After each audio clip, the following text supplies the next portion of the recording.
पेशरो फिरोज खां ख़बर शामिल कयूं पिया। मंजूर मलिक जे रिपोर्ट मुताबिक़ मोरो शहर जे जाम मोहल्ला में मुड़स पंहिंजे ज़ाल ते पिस्टल जो फायर करे क़त्ल करे छॾियो। पाड़ेसरनि जवाबदार खे पिस्टल समेत सोगो करे पुलिस हवाले करे छॾियो।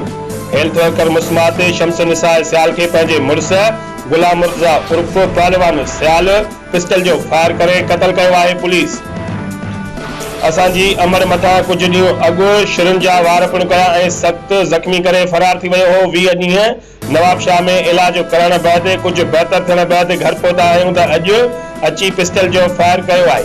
मक़तूल जी धीउ निर्मा सियाल असांजी अमर सां ज़ालिम पीउ घर में ॿारनि जे मामूली ॻाल्हि तां झेड़ो कंदो रहंदो हुयो। धमकियूं पिणु ॾिनियूं वयूं। अमर खे चयो त मूंखे माफ़ी वठण आयो आहियां, जंहिं दौरान पिस्टल जो फायर करे क़त्ल करे फरार थी वियो पुट फ़हीम सियाल।